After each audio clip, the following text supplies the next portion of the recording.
ಸದಾನಂದಗೌಡರ ಪರವಾಗಿ 8%, ಮಲ್ಲಿಕಾರ್ಜುನ ಖರ್ಗೆ ಅವರ ಪರವಾಗಿ 100ಕ್ಕೆ 8% ಮಾತ್ರ. 9% ಜನ ಎಸ್.ಎಂ. ಕೃಷ್ಣ ಮುಂದಿನ ಮುಖ್ಯಮಂತ್ರಿ ಅಭ್ಯರ್ಥಿ ಆಗಬೇಕು ಅಂತ ಬಯಸ್ತಾರೆ. ಜಗದೀಶ್ ಶೆಟ್ಟರ್ ಹಾಲಿ ಮುಖ್ಯಮಂತ್ರಿಗಳು 11% ಮಾತ್ರ. ಎಚ್.ಡಿ. ಕುಮಾರಸ್ವಾಮಿ ಅವರ ಪರವಾಗಿ 11%, ಬಿ.ಎಸ್. ಯಡಿಯೂರಪ್ಪ 15%,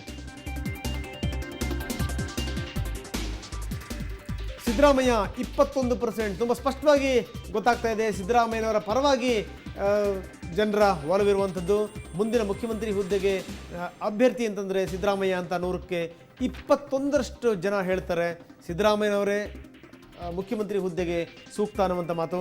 ನಾನು ಮತ್ತೆ ಹೇಳ್ತಾ ಇದ್ದೀನಿ, ಸಿದ್ದರಾಮಯ್ಯ 21% ಬೆಂಬಲವನ್ನು ಪಡ್ಕೊಳ್ಳೋದ್ರ ಮುಖಾಂತರ ಮೊದಲನೇ ಸ್ಥಾನದಲ್ಲಿದ್ದಾರೆ. BSY 15% ಎರಡನೇ ಸ್ಥಾನದಲ್ಲಿದ್ದಾರೆ. HDK ಮತ್ತು ಶೆಟ್ಟರ್ ಇಬ್ಬರೂ ಕೂಡ 3ನೆಯ ಸ್ಥಾನವನ್ನು ಹಂಚಿಕೊಂಡಿರುವಂಥದ್ದು. ಸಿದ್ದರಾಮಯ್ಯನವರ ಪರವಾಗಿ ಇಲ್ಲಿ ಒಲವು ಕಾಣ್ತಾ ಇದೆ. ಇನ್ನು ಗೊತ್ತಿಲ್ಲ ಅಂತ ಹೇಳುವಂಥವ್ರ ಸಂಖ್ಯೆ ಕೂಡ ರಾಜ್ಯದಲ್ಲಿ 12% ಇದೆ. ಬನ್ನಿ ಹಾಗಾದರೆ ಜನಾಭಿಮತದ ಒಟ್ಟಾರೆ ಹೈಲೈಟ್ಸನ್ನು ನಾವು ನೋಡ್ತಾ ಇದ್ದೀವಿ. ರಾಜ್ಯದ ಬಹುತೇಕ ಎಲ್ಲ ಕಡೆಗೆ ಸಿದ್ದರಾಮಯ್ಯನವರ ಪರವಾಗಿರುವಂಥ ಒಲವು ಕಾಣ್ತಾ ಇದೆ.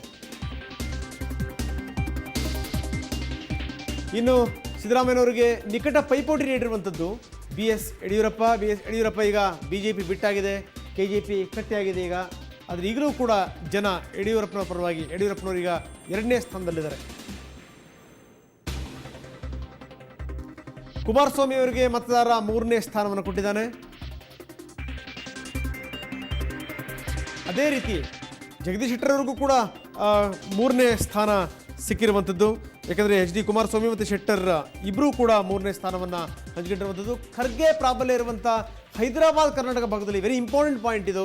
ಯಾಕಂದರೆ ಹೈದರಾಬಾದ್ ಕರ್ನಾಟಕ ಸಾಕಷ್ಟು ಕೆಲಸವನ್ನು ಮಾಡಿದ್ದಾರೆ ಖರ್ಗೆ ಅವರು. ಜೊತೆಗೇನು ಅಂದರೆ ವಿಶೇಷ ಪ್ರಾತಿನಿಧ್ಯ ಸಿಕ್ಕಂಥದ್ದೇನಿದೆ, ಜನ ಅದನ್ನು ಮರೆತಿಲ್ಲ. ಆದರೂ ಕೂಡ ಹೈದರಾಬಾದ್ ಕರ್ನಾಟಕ ಭಾಗದಲ್ಲಿ ಮತದಾರ ಸಿದ್ದು ಪರವಾಗಿಯೇ ಒಲವನ್ನು ತೋರಿಸಿರುವಂಥದ್ದು ಇಲ್ಲಿನ ಪ್ರಮುಖ ಹೈಲೈಟ್. ಮುಂಬೈ ಮತ್ತು ಕರಾವಳಿ ಕರ್ನಾಟಕ ಭಾಗದಲ್ಲಿ ಸಾಮಾನ್ಯವಾಗಿ BJP ಕರಾವಳಿ ಭಾಗದಲ್ಲಿ ಅತ್ಯಂತ ಬಹಳ ದೊಡ್ಡ ಸ್ಥಿತಿಯಲ್ಲಿದೆ, ಒಳ್ಳೆಯ ಗಟ್ಟಿ ಸ್ಥಿತಿಯಲ್ಲಿತ್ತು. ಆದರೆ ಮೊನ್ನೆ ನಡೆದಂಥ ಚುನಾವಣೆ, ಲೋಕಲ್ ಚುನಾವಣೆಯಲ್ಲಿ ಸ್ಥಿತಿಗತಿಗಳು ಏನಾಗಿದೆ ಎಲ್ಲದನ್ನು ಕೂಡ ಗಮನಿಸಿದಿರಿ. ಅಲ್ಲಿ ಕೂಡ BSY ಸಿದ್ದರಾಮಯ್ಯ ಅವರನ್ನ ಇಲ್ಲಿ ಹಿಂದಿಕ್ಕಿರುವಂಥದ್ದು ಬಹಳ ವಿಶೇಷದ ಸಂಗತಿ. ಇನ್ನು ಹಳೆ ಮೈಸೂರು ಭಾಗದಲ್ಲಿ ಯಡಿಯೂರಪ್ಪ ಸಿದ್ದರಾಮಯ್ಯನವರಿಗಿಂತ ಬಹಳ ಹಿಂದಿದ್ದಾರೆ.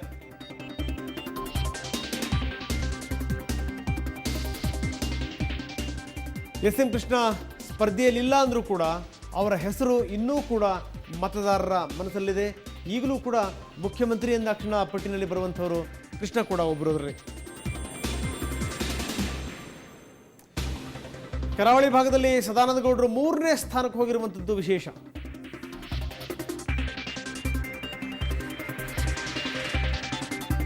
ಸೊ ಇಲ್ಲಿ ತನಕ ಒಂದಷ್ಟು ಹೈಲೈಟ್ಸ್ಗಳನ್ನು ನೋಡಿದ್ರಿ. ಯಾರ ಪರವಾಗಿ ಒಲವಿದೆ ಅನ್ನುವಂಥದ್ದು ನಾನು ಕೇಳ್ತೀನಿ, ಆರಂಭ ಮಾಡ್ತಾ ಇದ್ದೀನಿ DK ಶಿವಕುಮಾರ್ ಅವರ ಮುಖಾಂತರ. ಸರ್, ಎಲ್ಲ ನೋಡಿದ್ರಿ ನೀವು, ಜನರ ಒಲವು ಯಾರ ಕಡೆಗಿದೆ ಅನ್ನೋದ್ರ ಬಗ್ಗೆ. ಸಿದ್ದರಾಮಯ್ಯನವ್ರ ಬಗ್ಗೆನೇ ಹೆಚ್ಚಿನ ಒಲವು ಕಾಣ್ತಿರುವಂಥದ್ದು, ಏನಂತೀರಿ?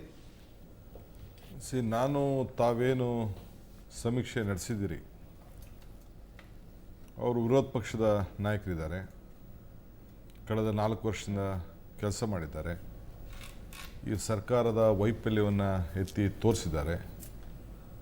ಸೊ ನಮ್ಮಲ್ಲಿ CLP ನಾಯಕರು ಅಂತ ಅಂದರೆ ಬಹುಶಃ ಒಂದು ಮೊದಲನೇ ಸ್ಥಾನ ಪಕ್ಷದ ಅಧ್ಯಕ್ಷ ಮತ್ತು CLP ನಾಯಕ. ಇದನ್ನು 4 ವರ್ಷ ಭಾಳ ಜವಾಬ್ದಾರಿಯಾಗಿ ಮಾಡಿದ್ದಾರೆ. ಸೊ ಜನರಿಗೊಂದು ನಂಬಿಕೆ ಇಲ್ಲಿ ತೋರಿಸ್ತಾ ಇದೆ. ಒಟ್ಟಾರೆ ನೀವೆಲ್ಲ ತೋರಿಸೋದಾದರೆ ಡಾಕ್ಟರ್ ಪರಮೇಶ್ವರ್ ಅವರು, ಮಲ್ಲಿಕಾರ್ಜುನ ಖರ್ಗೆ ಅವರು, S.M. ಕೃಷ್ಣರವರು ಮತ್ತು ಸಿದ್ದರಾಮಯ್ಯನವರು ಮೋರ್ ದೆನ್ 47-48% ಆಗ್ತದೆ.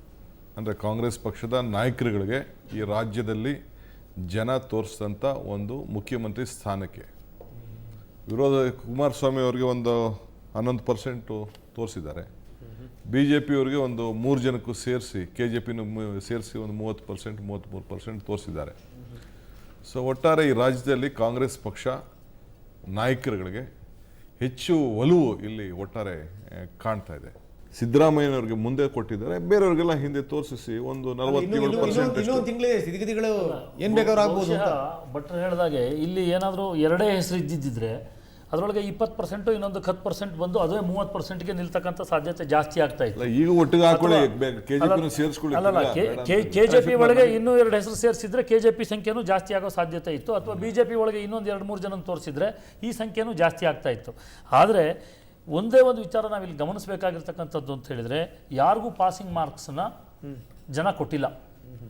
ಆದರೆ ಇಲ್ಲಿ ನಿನ್ನೆ ಸರ್ವೆ ಒಳಗೆ ತಾವು ವ್ಯಕ್ತಪಡಿಸ್ತಾ ಇದ್ರಿ, ಜಾತಿ ಆಧಾರಿತವಾಗಿರ್ತಕ್ಕಂತಹ ವಿಚಾರಗಳನ್ನು ಕೂಡ ಜನ ಗಮನಿಸ್ತಾರೆ. ಅದರಲ್ಲೂ 32-33% ಜನ ನಮ್ಮ ಜನಾಂಗದವರನ್ನ ನಾವು ಆಯ್ಕೆ ಮಾಡ್ಲಿಕ್ಕೆ ಇಷ್ಟಪಡ್ತೀವಿ, ಅದಕ್ಕಿಂತ ಹೆಚ್ಚಿನ ಪರ್ಸೆಂಟ್ ಒಳ್ಳೆ ಅಭ್ಯರ್ಥಿಗಳನ್ನು ಮಾತ್ರ ಅದನ್ನು ನೋಡ್ತೀವಿ ಅಂತಕ್ಕಂಥದ್ದು ಹೇಳಿದ್ರು. ಜೊತೆಗೆ ಇಲ್ಲಿ ಜನಾಭಿಪ್ರಾಯ ಏನೇ ಇದ್ರೂ ಅದು ಯಾವುದೇ ಪಕ್ಷ ಆಗಲಿ ಕೊನೆಗೆ ಪಾರ್ಟಿ ಹೈಕಮಾಂಡ್ ತೀರ್ಮಾನ ತಗೊಳುತ್ತೆ ನಾವು ಯಾರನ್ನು ಕಳಿಸ್ಬೇಕು ಅಂತ. ಆದರೆ ಇಲ್ಲಿ ಏನು ಅನ್ನಿಸ್ತಾ ಇದೆ ನಮಗೆ, ಹೆಚ್ಚಿನ ಜನಸಮುದಾಯ ಇರತಕ್ಕಂತಹ ಬ್ಯಾಕ್ವರ್ಡ್ ಕ್ಲಾಸಿಗೆ ಸೇರಿರ್ತಕ್ಕಂಥ ಸಿದ್ದರಾಮಯ್ಯನವರು 21% ತಗೊಂಡಿದ್ದಾರೆ. ಅದಕ್ಕೆ ಬಿಟ್ಟರೆ ಕರ್ನಾಟಕದಲ್ಲಿ ಜನಸಂಖ್ಯೆ ಜಾಸ್ತಿ ಇರತಕ್ಕಂಥದ್ದು ಲಿಂಗಾಯತ ಸಮುದಾಯ 17%, ಅದರೊಳಗೆ ಇವ್ರಿಗೆ 15% ಬಂದಿದೆ. ಈ ಎಲ್ಲ ವಿಚಾರಗಳು ಕೂಡ ಗಮನಕ್ಕೆ ಬಂದಿರಬಹುದು ಇಲ್ಲಿ ಅಂತಕ್ಕಂಥದ್ದು ನನ್ನ ಅಭಿಪ್ರಾಯ.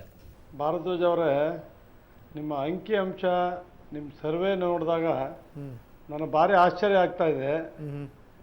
ಏನಪ್ಪ ಅಂತ ಹೇಳಿದ್ರೆ, KJP ಪಕ್ಷ ಎಷ್ಟು ಸೀಟ್ ಗೆಲ್ಲುತ್ತೆ, ಜನರೇನು ದಡ್ರ, ಮೊದಲನೇ ಸ್ಥಾನ 2ನೇ ಸ್ಥಾನ ಕೊಡ್ಲಿಕ್ಕೆ KJPನ ಯಡಿಯೂರಪ್ಪನವ್ರು ಮುಖ್ಯಮಂತ್ರಿ ಆಗ್ತಾರೆ ಅಂತ ಹೇಳ್ತಾರ ಜನಗಳು. ಕಾಂಗ್ರೆಸ್ ಪಕ್ಷದಲ್ಲಿ ಯಾರನ್ನು ಬೇಕಾದ್ರೂ ಹೈಕಮಾಂಡು ಮುಖ್ಯಮಂತ್ರಿ ಮಾಡ್ಬೋದು, ಕೃಷ್ಣ ಅವ್ರನ್ನ ಮಾಡ್ಬೋದು, ಸಿದ್ದರಾಮಯ್ಯನವ್ರನ್ನ ಮಾಡ್ಬೋದು, ಶಿವಕುಮಾರ್ ಯಾರು ಬೇಕಾದ್ರೂ ಮಾಡ್ಬೋದು, ಪರಮೇಶ್ವರ್ನ ಮಾಡ್ಬೋದು. ಆದ್ರೆ ಜನಾಭಿಪ್ರಾಯ ಸಮೀಕ್ಷೆ ಸ್ಪಷ್ಟವಾಗಿ ಹೇಳ್ಬೇಕು, ಅವರು KJP ಪಕ್ಷ ಎಷ್ಟು ಸ್ಥಾನಗಳನ್ನ ಗೆಲ್ತದೆ ಅಂತ ಹೇಳೋದು ಜನರಿಗೆ ಗೊತ್ತಿದೆ. ಅವರು ಹೈಯೆಸ್ಟ್ ಮಾರ್ಕ್ಸ್ ಅನ್ನ ಯಡಿಯೂರಪ್ಪನವರೇ ಮುಖ್ಯಮಂತ್ರಿ ಆಗ್ತಾರೆ ಅಂತ ಹೇಳಲಿಕ್ಕೆ ಅಷ್ಟೊಂದು ದಡ್ರ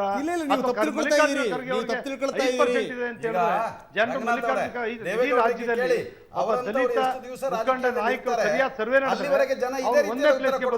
ಬೇಕಾದಷ್ಟು ಅನುಭವಿಸಿ ಯಡಿಯೂರಪ್ಪನವರ ಹಿಂದೆ ಮುಂದೆ ತಿರುಗಾಡಿ ಅಲ್ಲಿ ಚುನಾವಣೆ ಸೋತ ಮೇಲೂ ಹೌಸಿಂಗ್ ಬೋರ್ಡ್ ನಲ್ಲಿ ಅಧ್ಯಕ್ಷರಾಗಿ ಸಾಕಷ್ಟು ಸದಾನಂದ ಗೌಡರು ಹೋಗ್ಲಿಲ್ವಾ ಇವರು? ಈಗ ಬಿಟ್ಟು ಬಿಟ್ಟು ಕುಮಾರಸ್ವಾಮಿ ಕಡೆಗೆ ಹೋಗಿದಾರಲ್ಲ, ಜನ ಮತ್ತೆ ಏನು ಉತ್ತರ ಕೊಡ್ತಾರೆ? ಹಿಂದೆ ಮುಂದೆ ಯಾಕೆ ತಿರುಗಲಿ, ಯಾಕೆ ತಿರುಗಲಿ? ಹಿಂದೆ ಮುಂದೆ ನೀನ್ ತಿರುಗ್ತೀಯ, ನಾನು ಯಾಕೆ ತಿರುಗಲಿ? ನೀನ್ ಹಿಂದೆ ಮುಂದೆ ತಿರುಗ್ತೀಯ, ತಿರುಗಿಲ್ಲ, ಜನ ತಿರುಗಿಲ್ಲ. ಲಾಭ ಪಡ್ಕೊಂಡು ಅಧಿಕಾರ ಬಂದ್ಮೇಲೆ ನೀವು ಮತ್ತೆ ನೀವು ಅನ್ಯಾಯ ಪಕ್ಷಾಂತರ.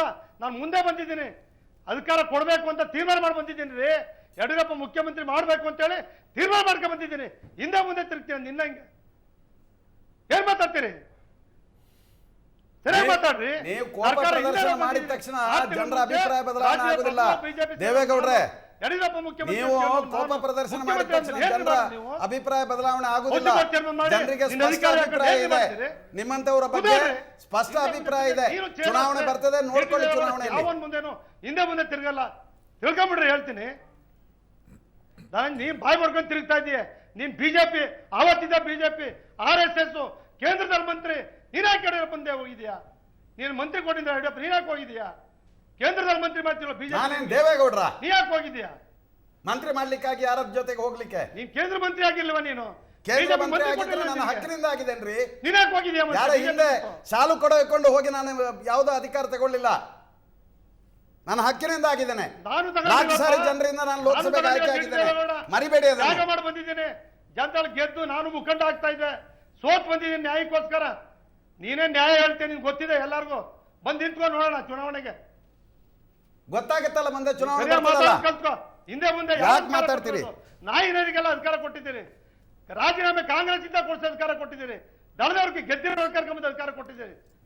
ಅಧಿಕಾರ ಅಂತ ಅವರೆಲ್ಲ ಕೊಡೋದಕ್ಕೆ ನೀನ್ CM ಆಗಿರೋದು, ನೀನ್ ಅಧಿಕಾರ ಹಿಡಿದಿರೋದು ಸರ್ಕಾರದಲ್ಲಿ. ಅಂತ ನಾಯಿನರಿಗೆಲ್ಲ ಕೊಟ್ಟವ್ರು ಯಾವ ಚೇರ್ಮನ್, ಯಾವ ಬೋರ್ಡ್ ಚೇರ್ಮನ್, ಯಾವ ಅಧಿಕಾರ ಅದು? ಓಕೆ ಓಕೆ, ನಾನೇನು ಹಂಗೆ ಬಂದವನಲ್ಲ. ಓಕೆ ಓಕೆ, GT ದೇವೇಗೌಡ್ರೆ ಸಮಾಧಾನ ಮಾಡ್ಕೊಳ್ಳಿ. ಇನ್ನೊಂದಿಷ್ಟು ನಾನು ನಿಮ್ಮ ಜೊತೆಗೆ ಮಾತಾಡೋಣ. ಅದಕ್ಕಿಂತ ಮೊದಲು ಮತ್ತೊಮ್ಮೆ ಬ್ರೇಕ್.